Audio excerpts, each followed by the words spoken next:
former Army Chief, General Naravane, his yet to be published book has become the latest battleground for the Modi versus Rahul war inside the Parliament. Budget session is on, and today it was Rahul Gandhi versus the government. In fact, huge ruckus happened inside the Parliament. And in this ruckus, ladies and gentlemen, in the Lok Sabha, the leader of opposition, Rahul Gandhi, began to address with the Defence Minister Rajnath Singh and, of course, other top ministers, including Home Minister Amit Shah himself, right on their feet, interrupting, shouting slogans at the speech, the address of the leader of opposition. Why? Because Rahul Gandhi was quoting from an unpublished book. In fact, he was quoting from an excerpt of an unpublished book which has appeared in a magazine, Caravan magazine. Now, the former army chief's book, which is yet to get clearance for publication from, in fact, the Ministry of Defence. Now, this book was written, a couple of years earlier, and it speaks about the clashes that took place between India and China in Ladakh in 2020. When Defence Minister Rajnath Singh objected to Rahul Gandhi's remarks, saying that unpublished material cannot be quoted in the Parliament, Amit Shah also, in fact, joined the chorus. Meanwhile, they said that magazine can publish anything. But the big question is, why is the government so touchy about this topic? And should Rahul Gandhi, the question is, was he ignoring any parliamentary procedure? And why General Naravane's book has not been given permission to be published? Let's first listen in to what happened in the Parliament. This is about when 4 Chinese tanks were entering Indian territory. They were taking a ridge in Doklam, and the army chief writes, and I quote from an article that is quoting his book. The tanks were within a few hundred meters of Indian positions on the Kailash range. क्या वह पुस्तक प्रकाशित हुई है जिसमें यह सब सारी बातें उन्होंने लिखी हैं? यदि प्रकाशित हुई है तब तो आप उसका उल्लेख करिए, नहीं प्रकाशित हुई है तो उल्लेख करने का कोई औचित्य नहीं है. And this is from the memoir of Army Chief Naravane. And I'd like you to listen nicely. You will understand exactly who is patriotic, who is not. It'll take a little while, so this is about when 4 Chinese tanks were entering Indian territory. They were taking a ridge in Doklam. माननीय विपक्ष के नेता कह रहे हैं हमें बोला नहीं जा रहा है. आपने एक व्यवस्था दे दी कि नरवणे जी की किताब प्रकाशित नहीं हुई है. जो मैगजीन है उसको कोट नहीं किया जा सकता. फिर उन्होंने मैगजीन और नरवणे जी की किताब के अलावे कैलाश रिज में टैंक, इनको किसने बताया आया था? Now, this was a fierce face-off. The fact is that the question that is being asked is that this is the former army chief that we are talking about, and why is that his book has not been allowed to publish so far? If there are any factual inaccuracies, then of course the government, the Ministry of Defence, has the right to not only challenge them, correct them, but also take action against the former army chief. But don't just go by what Rahul Gandhi is saying, because remember, we are not privy to that book. So a lot of things which have been written can't be a matter of record at this moment because the book has not been published. But what is the matter of record is what then Army Chief General Naravane had said about the standoff that took place between India and China in Ladakh in 2020. He was the one who in fact also said that not an inch of Indian land has been lost. Listen in. No, I think firstly, we have not lost out on any territory. We are where we were before this whole thing started. But as a result of this agreement, it has been reached on the principle of mutual and equal security. So I think that should be the way we look at this whole disengagement process, that it serves the interests of both countries to have a very stable LAC and with less chances of any confrontation taking place. That should be the larger viewpoint that we take. Firstly, we have not lost out on any territory. We are where we were before this whole thing started. But as a result of this agreement, it has been reached on the principle of mutual and equal security. So I think that should be the way we look at this whole disengagement process, that it serves the interests of both countries to have a very stable LAC and with less chances of any confrontation taking place. That should be the larger viewpoint that we take. I think not only of the PLA itself, but I feel it diminished the stature of China as a country in the global eyes. Because after this clash occurred and we showed that it is possible to stand up to China, who tries to bully its smaller neighbors. Once we did that, I think from Canada to Lithuania to Europe to Philippines, everyone actually, got that feeling that yes, if you're fighting for what is correct, if you have a principled stand, it is possible to take a stand even against China. Mm-hmm. And we don't have to always be cowed down by the might that they try to project. Right, so this has been a hot political debate. In fact, a heated debate. A lot of things have been said against Rahul Gandhi from the Congress towards the government.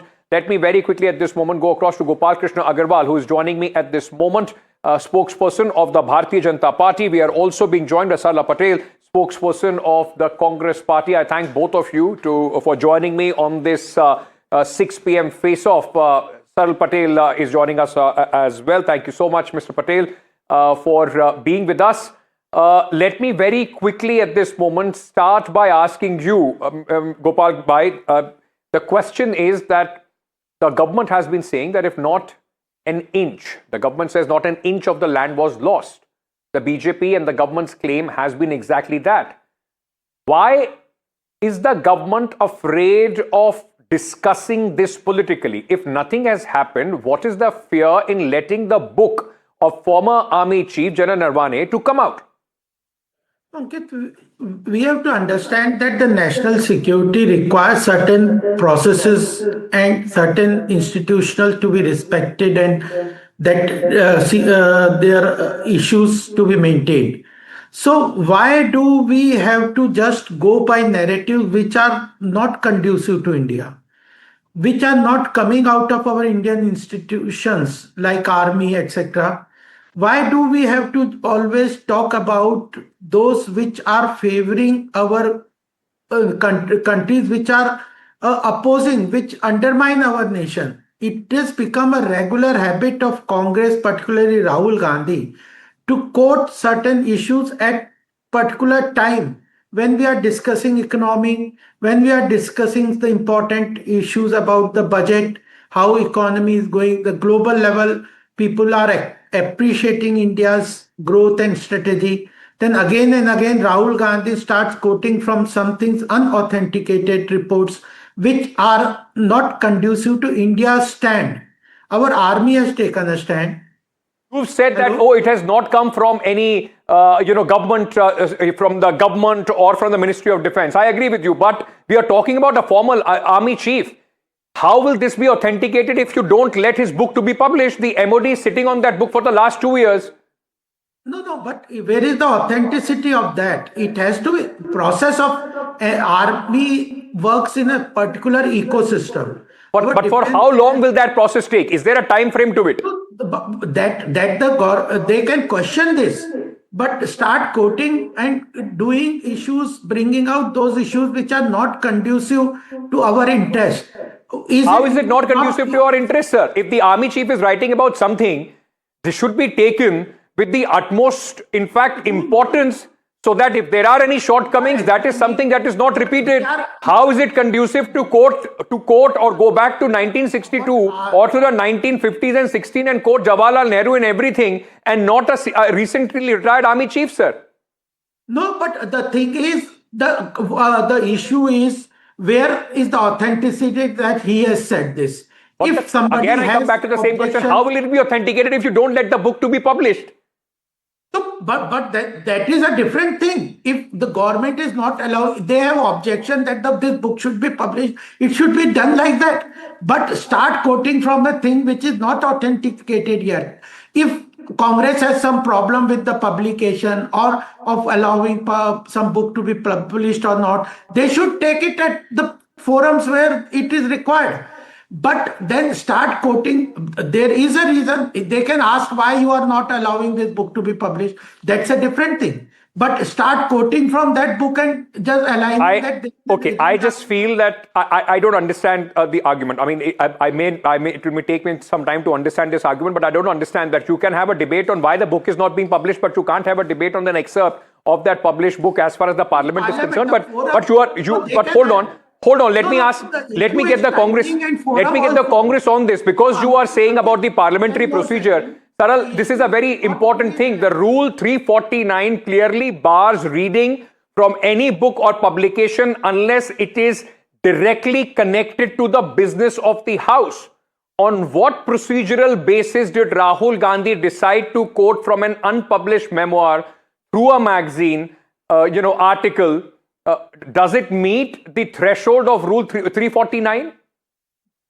Ankit, before I respond to your question, and please, you will have to be patient with me. It is utterly shameful on the part of the Bharatiya Janata Party spokesperson here to say that what our former army chief has said is not conducive to India. Is he calling him like it is their habit to call everyone an anti-national? Is he calling the former army chief an anti-national? So this is utterly shameful behavior, that anything that is not conducive to the BJP and to the government is anti-national, and it has not. He also said that. But he did not say that. And why are you basing this argument? Why are you basing? There is a presumption. You are reading an excerpt from a magazine. How do we know that General Naravane actually wrote that? Has he come and authenticated that? And on that basis, there are two different arguments. One, of course, is why his book is not being allowed to publish. But as I quoted you, the Rule 349 of the Parliament procedures, Rahul Gandhi is clearly in violation of that. Ankit, first I will answer one question at a time. So I just made a quick retort. I did not even start my opening statement. So please be patient with me. I will answer your question about Rule 349 in the end. But let us be clear, and to your viewers, I would like to say this, that what we witnessed in the Parliament today was the complete unraveling of the strong man, 56-inch image of the Prime Minister Modi. Because at the moment of the greatest strategic danger to India's sovereignty, Prime Minister avoided his responsibility. Now, how do we know this? Because a former army chief has written this, and it has been published. It has been published in the magazine, and it has also been published in 2023 by the Press Trust of India. It is a question of timing and place. But Saral, hold on. Gopal bhai, hold on. Saral, you said that you are going to base your argument. You are basing your argument. Hold on. You are basing your argument on the excerpts which have been published, which General Naravane himself has not come out and authenticated. So on those bases, aren't you quick to jump the political gun? When has he come out and said that this is exactly what I've written? This is factually Hold on, Gopal bhai, hold on. Let him respond. He has submitted that book to the government, to the Ministry of Defence. Ministry of Defence has been sitting on that book for past 1.5 years, and for reasons unknown to them. I'm not saying publish the book right away, but they should come clean. So as far as the article and the Rule 349 that you are quoting, it says that while the House is sitting, a member shall not read any book, newspaper or letter except in connection with the business of the House. What was the business of the House today? Presidential address. I was just reading the President's speech, a 20-page speech that anybody can go and read on the Google. Okay. In that PDF, I searched national security has been mentioned 17 times. So when Rahul Gandhi is speaking about national security and quoting the former army chief, that is completely okay. There is no deviation from the parliamentary rule or whether he's quoting the army chief or not, as that has to be authenticated. That is the only limited point that I was making. Hold on, the excerpt which has been published in a magazine. But Gopal Krishna Agarwal, I just want to understand from you.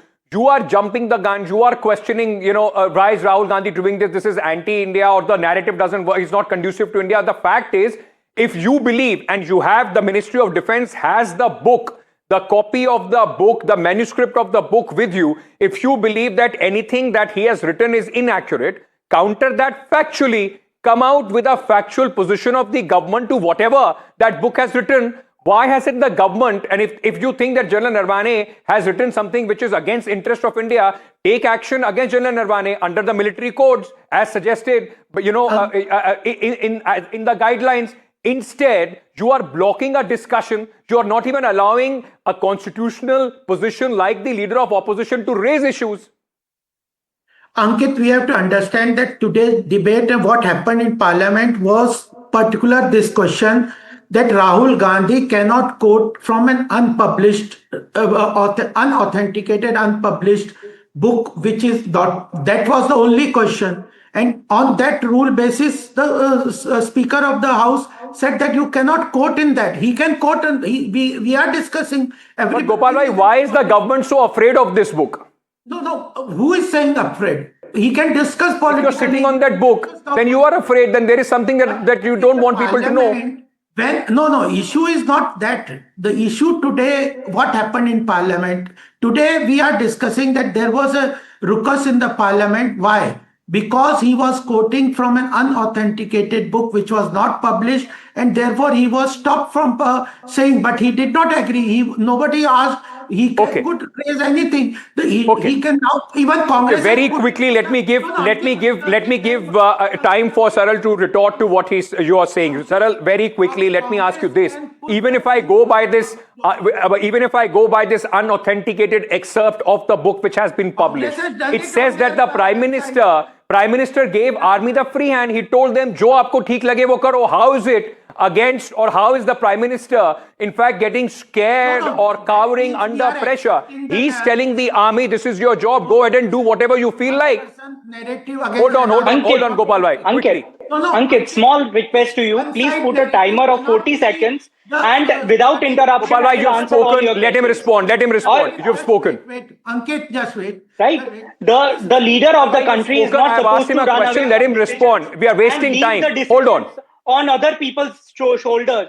That is not what the Prime Minister should do, but this is exactly what the Prime Minister Modi did on that particular fateful night.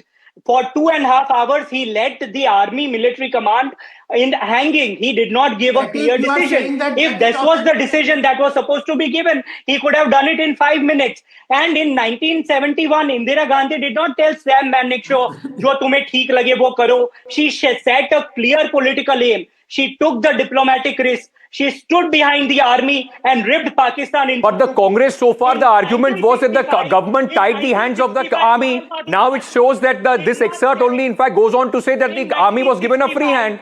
No, Ankit, I will finish my point and then you can ask the question. Okay. In 1965, Lal Bahadur Shastri did not tell army, "Jo aapko theek lage wo karo." He took the political call and opened the second front, and our brave soldiers reached the outskirts of Lahore. But what did Prime Minister do? When the Chinese tanks were 500 meters away from our positions, the army chief was pleading, "What are my orders?" But Prime Minister passed the buck instead of standing beside his own army chief. So this is the clear abolition of his leadership, and this is clear cowardice. I'm completely out of time. There is a breaking news coming in at this moment.